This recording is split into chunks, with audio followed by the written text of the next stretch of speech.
ఈ మొత్తం దానికి అసలు జస్ట్ రోడ్లు ఇన్ఫ్రాస్ట్రక్చర్ పూర్తి చేయడానికి ఎకరాకు 2 లక్షలు కావాలి ఎకరాకు అని ఉద్దేశం తీసుకొస్తే అప్పటికే అది 2 లక్షల కోట్లుగా కనపడిన నేపథ్యంలో ఖర్చు పెట్టింది ఎంత అంటే 14-19 మధ్య 5,000 కోట్లు ఖర్చు పెట్టాడు. ఇది 5 ఏళ్లలో ఆయన చేసింది.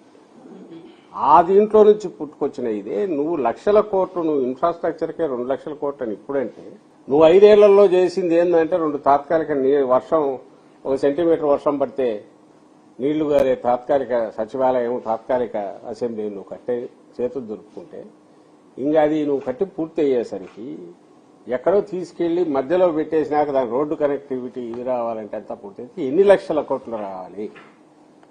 ప్లస్ వీటికి సంబంధించి నువ్వు మొదలు పెట్టిన ఏదైతే ఈ అవినీతి యజ్ఞం ఏదైతే ఉందో ఓ భ్రమ క్రియేట్ చేసి ఒక పక్క ఒక అవినీతి యజ్ఞం మొదలు పెట్టావు. దానికి రాష్ట్రం సమిధ కావాలన్నా రాష్ట్ర ప్రజలు సమిధలు కావాలన్నా కాబట్టి ప్రాగ్మాటిక్ గా ఆచరణాత్మకంగా ఏం చేయొచ్చు అనే ఉద్దేశంతో వైఎస్ఆర్సీ ప్రభుత్వం మా హయాంలో జగన్మోహన్ రెడ్డి గారు ఇది ఉంచుతూనే డీసెంట్రలైజ్డ్ ఇది పోవాలనేది ఏదైతే రాష్ట్ర ప్రజల ఆకాంక్ష ఉందో అటు రాయలసీమ వైపు కానీ ఇటు ఉత్తరాంధ్ర వైపు కానీ ఉందో అన్నింటినీ ప్రతిబింబిస్తూ ఆ రోజు నిర్ణయం చేసుకుని అందులో అమరావతి కూడా ఒక పార్ట్ అందులో ఆ మూడిట్లో. So that is history. ఇప్పుడు ఈ రోజు మీరు అడుగుతున్న దానికి కూడా నేపథ్యం అదే అనేది అందరికీ తెలుసు ఎందుకు వచ్చింది. అయితే మేము ఈ రోజు ఉన్న సిచ్యువేషన్ గురించి నేను అడుగుతున్నది ఇప్పుడు 2 ఏళ్లు అయింది చంద్రబాబు నాయుడు గారు వచ్చినాడు చేస్తున్నాడు నడుస్తోంది. ఎవరు ఆయన చేస్తుంటే అడ్డం పడినారు. పోనీ ఏం చేశాడు ఈ 2 ఏళ్లలో ఇదైతే చూడాలిగా.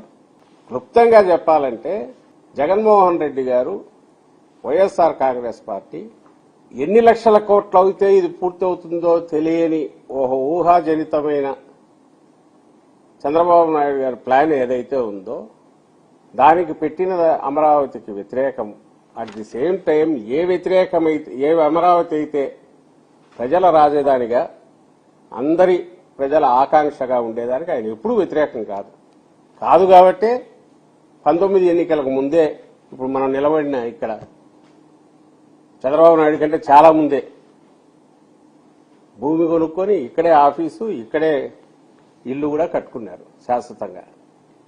కాబట్టి దీని మీద మా స్టాండ్ అనేది ప్రత్యేకంగా చెప్పడానికంటూ ఏమీ లేదు. ఆయన చంద్రబాబు నాయుడు ఈ తీర్మానం చేయడం ద్వారా ఏం ప్రూవ్ చేసుకుంటున్నాడంటే తన డ్రామా ఇంకొక కొత్త డ్రామాకు తెరలేపాడు. ఇప్పుడు ఈరోజు వాళ్ళ పత్రికలు చూస్తేనే కనిపిస్తుంది. మళ్లీ భవిష్యత్తులో జగన్మోహన్ రెడ్డి లాంటి వాళ్ళు ఎవరన్నా వచ్చి దీన్ని ఏం చేయడానికి కూడా కాకుండా కట్టుదిట్టమైన కట్టడం వేసి పునాదులు తీసి ఒక తీర్మానం చేసి చేస్తున్నారు అని రాయడం ద్వారా అసలు విషయం పక్కకు పోయి ఇంకెక్కడికి తీసుకుపోతున్నాడు ఆయన. అంటే తీర్మానం చేయగానే అంతా అయిపోయింది. నిజంగా నీకు తీర్మానం చేయాలనుకుంటే నువ్వు కౌన్సిల్ కూడా పిలవాలా, అందరినీ పిలిచేయాలా, అన్ని చోట్ల డిస్కషన్ జరగాల. చేసినప్పుడు ఈ క్వశ్చన్లు వస్తాయి, ఇవన్నీ రైజ్ చేస్తారు. అడగాల్సిన వాటికి సంబంధించి ఆయన సమాధానాలు చెప్పాల్సి ఉంటుంది, ఆయన ప్రభుత్వం చెప్పాల్సి ఉంటుంది. ఏ క్వశ్చన్లు రైజ్ అవుతాయి అంటే అసలు నువ్వు ఏం చేస్తున్నావు అక్కడ. ఆ రోజు 5 ఏళ్లు కొట్టేశావు. 5,000 కోట్లు అది ఎక్కడికి పోయిందో డ్రైన్ అవుట్ అయిందో ఏమైందో చేశారు. డ్రైన్ అవుట్ అయిందనే కనపడుతుంది. ఎందుకంటే ఆ రోజు చేసిన తాత్కాలిక కన్స్ట్రక్షన్స్ పేరు మీద చేసిన చంద్రబాబు నాయుడు గారు చేసిన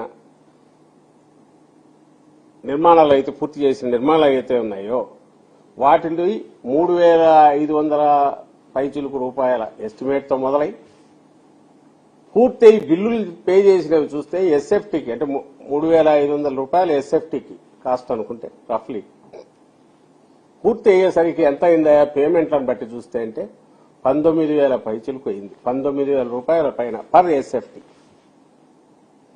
దాన్ని ఏం యజ్ఞం అనాలి? అది నిర్మాణం అంటారా లేక అవినీతి యజ్ఞం అంటారా? కానీ లెక్కలు ఎక్కడా చూడవు. అన్లెస్ మీరు అవన్నీ తీసుకొని లెక్కలేసి బిల్లులన్నీ కూడి ఆ తర్వాత డివైడ్ చేస్తే తప్ప ఎస్ఎఫ్టీ లెక్కన కనపడదు. సో 14-19 మధ్య ఆయన దేనిగా చూశారో అప్పట్లో ఆయన మోడీ గారి మాటల్లో చెప్పాలంటే పోలవరం ఆయనకు ఏటీఎం అంటే పోలవరం ఏటీఎం అయితే ఇది ఏటీఎం అనాలో దీన్ని ఏమనాలో తెలియదు. ఇది ఎలాంటి ఫిక్స్డ్ డిపాజిట్ అనాలో పర్మనెంట్ ఈయన దోపిడీకి మార్గం చూపే ఒక దాన్ని కామధేను అనాలా ఏమనాలో మరి తెలియదు ఎవరికి. చంద్రబాబు నాయుడు ఇట్లా చేయి జాపితే ఇట్లా వచ్చేటట్టు కోట్లు వచ్చేటట్టు ఉండే సాధనం కింద ఆయన అమరావతిని ట్రీట్ చేసేయడానికి ఆ రోజు ఎగ్జాంపుల్లోనే కనపడుతుంది. ఈ రోజు ఏం చేశాడు మళ్ళీ ఇప్పుడు ఈ 2 ఏళ్లలో ఒక్కటే అడుగుతున్నాం, ఏదన్నా ఒక కొత్త ఏదన్నా దీంట్లో వచ్చింది. కొత్త ప్లాన్ కోసం మళ్ళీ 400 కోట్లు ఈ మధ్య చదివించుకుంటున్నాడు అనేది డిజైన్ కోసం అని చెప్పి 400 కోట్లు ఇస్తున్నాడంట. ఇప్పుడు అప్పుడు ఇచ్చిన డిజైన్లన్నీ ఏమినాయి? ఆ డిజైన్ లేనిది, ఈ డిజైన్ లేనిది, అసలు డిజైన్ల పేరు ఎన్ని వేల కోట్లు ఖర్చు అవుతుంది తెలియదు. అలాగే బిల్డింగులకు సంబంధించి ఆ రోజు ఏవైతే పునాదులు తీసి ఆగినాయో అవి ఈ కొత్త ప్రభుత్వం వచ్చాక ఎవ్వరు అడగకుండానే వాటిని రద్దు చేసి చంద్రబాబు నాయుడు గారు మళ్లీ టెండర్లు పిలిచారు. పిలిచి ప్రతి టెండర్ కూడా 5% సీలింగ్ కాబట్టి, ఎందుకంటే 5% పైన వేస్తే టెండర్ క్యాన్సిల్ అయ్యి మళ్లీ పిలవాలి కాబట్టి 4.85% ఎక్సెస్ తో మళ్లీ వాళ్లే టెండర్. దాదాపు 90% నాకు తెలిసి సేమ్ అర్లియర్ కాంట్రాక్టర్స్ కే వాళ్ళకే అలొకేషన్. ఈసారి యావరేజ్ రేట్ ఎంత ఎస్ఎఫ్టీకి? వీళ్ళ దీని ప్రకారం 11,000 12,000 ఎంతో పడుతుంది. ఇంకా ఊహించుకోండి, ప్రజలే ఊహించుకోవాలా. ఆ రోజు 3,500 రూపాయలు ఎంతో ఎస్ఎఫ్టీ ఉన్నది 19,000కు ఫైనల్ అయ్యేసరికి పే చేసింటే, అంటే 400%, 450%, 500% నాకు తెలియదు, లెక్కలు వేసుకోవాలి. మరి ఇప్పుడు ఈరోజు 11,000 12,000 ఆవరేజ్ దాని మీద వేస్తున్న ఎస్ఎఫ్టీ కాస్ట్ పూర్తి అంటూ అయితే అంటే ఎవరో ఆపుతారని కాదు, జగన్మోహన్ రెడ్డి గారు ఎవరో ఆపుతారు కదా, అసలు ఈయనకు పూర్తి చేయాలనే ఉద్దేశం ఉంటే కదా. అది ఎన్ని వేల రూపాయలకు పోతుంది? నాకు తెలిసి 50,000 60,000 రూపాయలకు పోతుంది ఎస్ఎఫ్టీ. ప్రపంచంలో ఎక్కడైనా ఉందా ఇది? అసలు దీనికి ఆన్సరబిలిటీ, జవాబుదారీతనం ఉందా? దీన్ని చూస్తే భయం వేస్తుంది. అమరావతి అంటే భయం కాదు, దీన్ని చూస్తే భయం వేస్తుంది. నువ్వు అమరావతి పేరుతో చేసే దోపిడీని చూస్తే, అమరావతి పేరుతో శాశ్వతంగా ఒక వనరు కింద, దోపిడీ వనరు కింద చంద్రబాబు నాయుడు గారు క్రియేట్ చేసుకున్న విధానం ఏదైతే ఉందో దాన్ని చూస్తే ఎవరికైనా భయం వేస్తుంది. ఎందుకంటే రాష్ట్రం మొత్తం దీంట్లో ఇదే అవుతుంది, బలి అవుతుంది. రాష్ట్ర ప్రయోజనాలు కాదు, రాష్ట్రమే. ఈ ఊబి ఎక్కడికి పోతుందో తెలియదు. అక్కడ పునాదులు ఎట్లయితే ఎన్ని వందల మీటర్లు పోయి పైల్ ఫౌండేషన్ వేస్తే తప్ప నిలబడదో, ఈ అవినీతి ఊబి అనేది చంద్రబాబు నాయుడు గారు క్రియేట్ చేసింది ఎంతవరకు పోతుందో తెలియదు. దీనికి సంబంధించి ఏమైనా ఒక్క డీటెయిల్ బయటకు వస్తుందా? మా వాళ్ళ ఆర్టీఐ కింద ఎన్ని అప్లికేషన్లు పెట్టినా సమాధానం అయితే రావట్లా. నీకు నిజంగా ఏమి దీంట్లో లేకపోతే ఎందుకు ట్రాన్స్పరెంట్ గా, ఓపెన్ గా అన్ని బయట పెట్టాడు? ఈ రోజు కంటున్నారు, ఇప్పుడు బిల్డింగ్ ఏదో మొదలు పెట్టారు కానీ డ్రైనేజీలు కానీ దానికి ఏమీ లేవని. మళ్ళీ దానికి సపరేట్ ఏమైనా వేస్తారేమో తెలియదు. ఈ 2 ఏళ్లలో ఏం జరుగుతున్నాయంటే, పాత బిల్డింగులకు సంబంధించి మళ్లీ 5,000 కోట్లు మొబిలైజేషన్ అడ్వాన్స్ ఇచ్చారంట.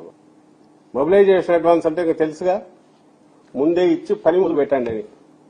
లోన్ ఎంత తెచ్చాడు? ఇప్పటికీ శాంక్షన్ చేయించుకున్నాడు, 47,000 కోట్లు శాంక్షన్ అయింది. ఇందులో ఇప్పుడు వచ్చింది ఎంత అంటే 9,000 కోట్లు. అందులో వీళ్ళకి ఇచ్చింది ఎంత? రాగానే మొబిలైజేషన్ అడ్వాన్స్ ఇనిషియల్ లోనే 50% కంటే ఎక్కువ 5,000 కోట్లు ఇచ్చేశారు. మళ్ళీ ఇందులో ఒక డైవర్షన్ అంట, అన్నదాత సుఖీభో ఒకటి 1,000 కోట్లు, 960 కోట్లు ఎంతో డైవర్ట్ చేశారు. అంటే నీకు లెక్క లేదు, పత్రం లేదు, అప్పు ఇచ్చేవాడు అంటే చాలా ఎగబడుతున్నావు. నీ పలుకుబడి ఎంత ఉపయోగించి అప్పులు ఎట్లా తీసుకురావాలనే దాని మీద చూస్తున్నావు. అని చంద్రబాబు నాయుడు గారు చేసే ఈ ఏడాపేడా ఎక్కడ అప్పులు దొరుకుతాయని వెతుకుతూ తెచ్చే వీటిని ఎవరన్నా క్వశ్చన్ చేయబోతే వీళ్ళు అమరావతికి వ్యతిరేకం. అమరావతి ఏపీలో పార్టీ కాదా? మాకే ఇంతకుముందు సీట్లు ఇక్కడ రాలేదా? ఇప్పుడు ఓట్ల పరంగా చూస్తే ఇక్కడేం తక్కువ వచ్చాయా? ఎందుకు అమరావతి దీని మీద వేరే అభిప్రాయం ఉంటుంది జగన్మోహన్ రెడ్డి గారికి కానీ, వైఎస్ఆర్ కాంగ్రెస్ పార్టీకి కానీ. అందువల్ల మళ్లీ చెప్తున్నాము, వైఎస్ఆర్ కాంగ్రెస్ పార్టీ, జగన్మోహన్ రెడ్డి గారి కానీ అమరావతి మీద ఎలాంటి అభ్యంతరము లేదు. ఆ రోజు లేదు, ఈ రోజు లేదు.